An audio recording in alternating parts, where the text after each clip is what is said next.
All right. We've got another first-person cast. The eyes of a pro gamer. And once again, one of the most impressive players, if not the most, currently actually ranked #1 technically in the world. It's Serral versus Trap. This is Game 5 of their series at the IEM Katowice Round of 8, the quarterfinals. The biggest tournament outside of BlizzCon. The score is 2-2. And I'm going to be taking a look at how Serral handles himself under this sort of pressure. We already saw him setting up his camera location. So the idea here, I'm going to be essentially casting the game, but we're just going to be talking about what Serral is doing. If I can get some time to see why, that'll be great. But Serral, in quite literally, is possibly the fastest player just in sheer amount of things he's able to do and how quickly he does them. And once we get into the game, I assume we'll see it. I haven't watched this game yet. This is not like I saw the game and wanted to look at Serral. I've been recommended this game by many people. I wasn't able to catch a lot of the games live. So far, Overlord's being sent out. Notice Serral is sending one of the Overlords over to that left side. He's looking for proxy gates and things like that. He doesn't need 2 Overlords on the opposite side of the map too early. Confirmed. Thank you, Nidus, for days. Automatically relaying. Thanks. But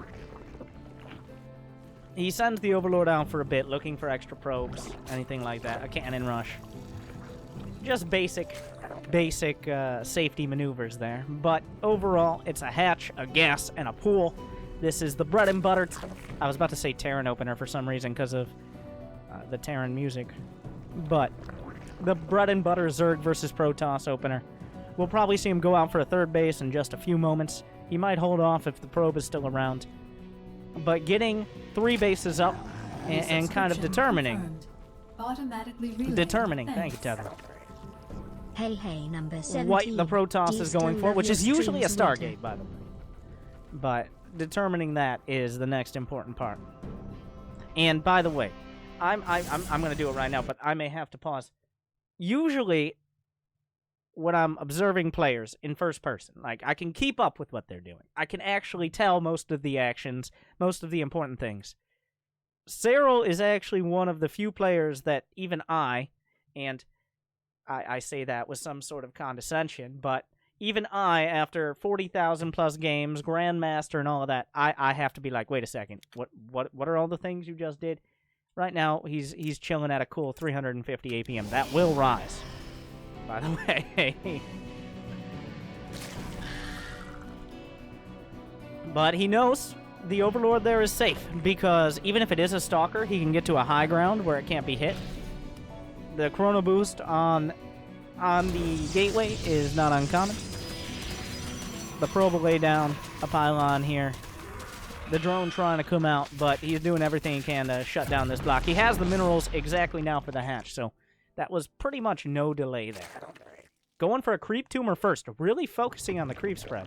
This is a little more uncommon in this matchup, but we've seen Zerg players kind of going back to it a little bit more and getting a few more queens, kind of like ZVT. For a while there, it was kind of like we get 2, maybe 3 queens, have 1 extra, and then go straight into units like Lair Tech, Hydras. But queens have kind of seen a resurgence as people, once again, realize, especially against the very common Stargate opener, actually cancel and dodge that hit on the creep tumor. As Stargate openers become the most common choice out of Protosses, having more queens almost never hurts. You'll actually see there are some builds, especially on a map that's a relatively short rush distance, where queens are part of an attack, and not in the later game, in the earlier game. We're talking like 6 or 7 minutes in, creep is most of the way across the map. You bring 4 or 5 queens across with your army, and actually reinforce it with those queens.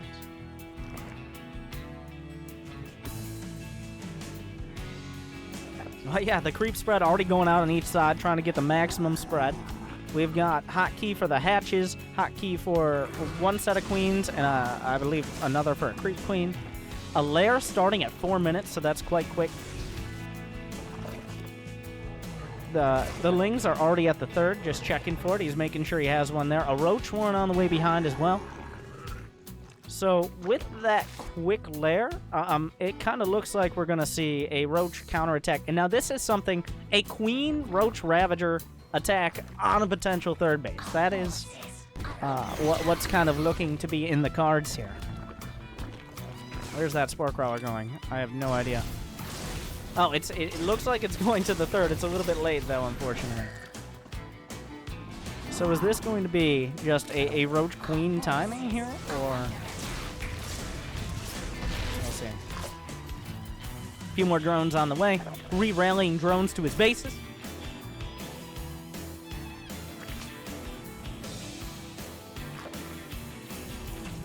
Oh, a group of adepts coming out. He already has the Roach one. The Roach Worship. Will we see the Roach speed immediately? He didn't actually opt for Roach speed yet, which is kind of surprising. But the Roach Warren is already done as this adept timing can come across the map. The pickup on the Queen. I think the lack of Roach speed here is a little bit of a mistake out of Serral because he's making so many Roaches. I don't know if he's noticed yet, but he should be able to shut down the adepts for now. Will the adepts commit? Wow. Kind of surprising. But he recalls them immediately. Okay. So now he knows recall is no longer on the table. Yeah, starts the Roach speed. So a bit of a mistake there out of Serral. Re-hotkeying everything. He has his Roaches and his Lings on separate hotkeys. Because Roaches and Lings have very different purposes. The Roaches want to push certain locations, but you don't always want the Lings sent in. Because they go into a choke point, get force fielded, or just in a rough position, and they all just die to adepts, right? Sees a couple sentries, knows it's time to retreat. Will we see Ravagers built because of those sentries? He's not even sending the Roaches across. We're getting a fourth base, we're getting more drones. It looks like Serral is just playing defensive while feigning aggression. And seeing those sentries has pretty much given him confirmation that there's not going to be an attack right now, because he doesn't have recall. This is a big part. It doesn't seem like a... Now let's stop for a second. He just saw that there was a commitment to adepts early. He knows he has a Roach Warren, so his opponent probably moving into Immortals and needs to play defensive. But a really key point here, those adepts were recalled, which means there's no recall for at least a couple minutes. So there's no threat of a sentry push, because when you do a sentry push, you want to have a recall. So you come out, you do some damage, you run out of force field, and then you recall back. But because that recall is no longer on the table, and he knows for a fact that Trap is going for a ground army, Serral has gone up to 61 drones and counting. He's getting a fourth, getting more creep, not really building that many units. So just that one recall there has essentially for Serral opened up about a minute and a half of boosting his economy without being threatened. So correctly interpreting the situation and just taking full advantage of it, Serral going to get that macro engine online. The Overseer going towards the main. He wants to get a scout of exactly what kind of ground army he's going to be dealing with. A Hydra is done as the choice. We've seen this become a little more popular, especially with Serral, but Roach Hydra just to try to pull the army into different locations. We'll probably see. There's Overlord speed there. But we'll probably see drops in the main combined with attacks on other bases. Thank you, Insaniac. Automatically relayed. Thanks. A good Warp Prism drop. Now, by Trap, he actually pushed the Overlords away, so the Warp Prism wasn't scouted until it came into the main. So nice move by him. Oh my god. I'm just trying to keep up with what Serral's doing. Moves the Spore Crawler down to the fourth. Already getting the gas geysers. Injects coming out. Checking the main. Actually transferred... No, he didn't transfer some drones out of the main. I thought he did for a second. But yeah. It's just... Now go watch one of my games after this. Playing Zerg, and you're like, oh, he's pretty good. And then come back to this game and make a quick comparison when it comes to how fast Serral is just simply doing things. Just basic things, like injecting his hatcheries, making drones, getting upgrades, things like that. Immortals sees the cannons on the way, which means he does have a little bit of time before he's under threat. Did he see the Templar Archives? I'm not entirely sure. Another thing, like, I gotta point out, the reason he's able to... Oh, contaminate! He gooped it! Another reason, it's just the mouse accuracy. A lot of players, myself being a prime example, just, if you misclick, you're gonna be slower. Serral just always seems to pick the exact right amount of things, puts him in the right place the first time, so he doesn't have to go back and correct that action. And he's at 300. Oh my god! He's at 672 APM. Okay. Yeah, well, that'll help. That'll do it. I don't... I'm just gonna leave it on this counter for a little bit. Like, hey, alright. Yeah. Yeah. And it's not like that's an uncommon thing. He keeps shooting up in the 400s or 500s. Mineral field depleted. Our forces are under attack.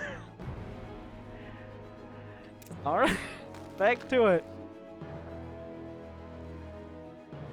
And now the classic Dropper Lord strategy here. Roach Hydra is not an army you want to sit on. It's an army you want to throw away. You want to trade it out.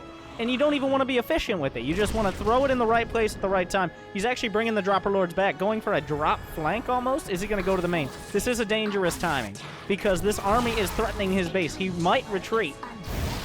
He can't fight that army head on without... Is he going to flank? He keeps deciding whether he's going to flank with the drop, but he's retreating. We've got some lurkers coming up. He's doing everything he can to buy time. He drew the army back at the front. He shut it down. He shut a warp prism down on the right side. He's building lurkers and a drop in the main. If he forces out the recall, he can go forward. If the recall doesn't come out, he can just hold back. But there's the recall. His army's swinging around the right flank at the same time. Beautiful storms. He only recalled the Templar, though. Oh, wait. Some Immortals as well. But Serral's already swinging around the right flank. The way he's handling this army. He's got 6 bases, massive economy, drop going into the main, drop in the net, going towards the third, finding the army over here on the right side. Charge! Where is the charge trap? What a mistake. Not having charge is a huge mistake, but the lurkers on top of everything. The storms as well. He's handling this army. He kills the lurkers. I think he targeted them. He's at the third at the same time. The Immortals are being shredded at the... the drop's still doing damage. He's just trying to get him out before the Overlords. 11 probes have gone down. He can fight right here. The Stasis Ward has almost run out. It will be triggered by a single Zergling. He's still got the drop at the third. Serral at 200 supply throughout all of this, bringing the drop in over to the right. The reinforcements are going right up the center. There's the hive. He just injected all 5 hatcheries instantaneously. The drop still going into the main. At the third, at the net. The oracles come out. Where is the charge? Trap not getting charge is a huge mistake as well. And Serral taking full advantage of it. Trying to fight straight up. There's some storms on the side here, but he dodges them with the Hydra. Still going to the back. Serral, 172 supply. He's at 417 average APM.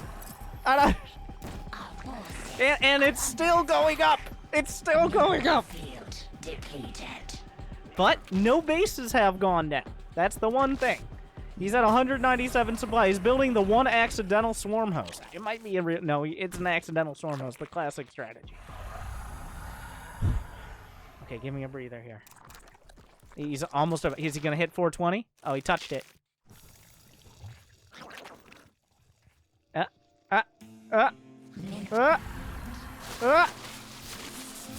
Microing forward. So close. The lurker's on the side. He's in the third. There's one lurker hitting the probes. He's killing more probes. On the left side again, killing the Archons. The hive with the +3. These are the most... Roach Hydra are some of the most inefficient units in the game, but he's just putting them in all the right places, all the right times. The lurkers in the front, the army at the third, the army to bait out on the left side as well. He's coming back up. He'll kill an observer. The cannons are gone. The lurkers are in the front. These Hydras are going to get taken out. The third base has been taken down, but the fourth base is going to be killed. There is a swarm host here. He's getting adaptive talents, putting everything together. Will we see just a speed inject here in a second? It's 200 supply against 122. He's shredding him apart. Oh my god. 425! Ah! You're insane! Serral coming in from the left and the right again and again and again. There's the 2 Locust, LOL Swarm Host.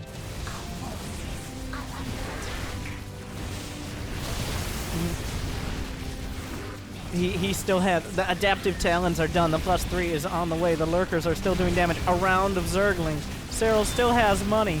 He's coming in from every... Oh my... He will end the match at 435 and the effective actions per minute at 240, which doesn't sound like a lot compared to 435, but that's insane. That means 4 times a second. He's doing something completely different than what he's doing before. AKA like another move command or another unit built or another unit selected, things like that. It just 3 armies. That is incredibly high. Seeing over 200 is already insane. That some pro players don't hit, but 240. And also just sheer speed. I don't know. I don't know how the game looked when it was originally played, like, and observing it all side, like normal observing, but I think it was even more intense to just watch Serral's side of it. It looked like somehow he was in control of 3-4 different armies at once and his production. Slow down, my boy. No, I don't.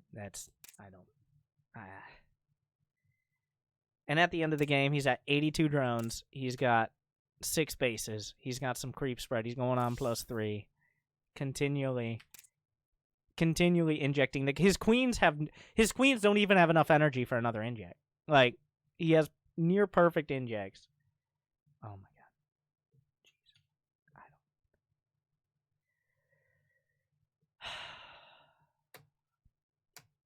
Jeez. No, I'm not very good at this game.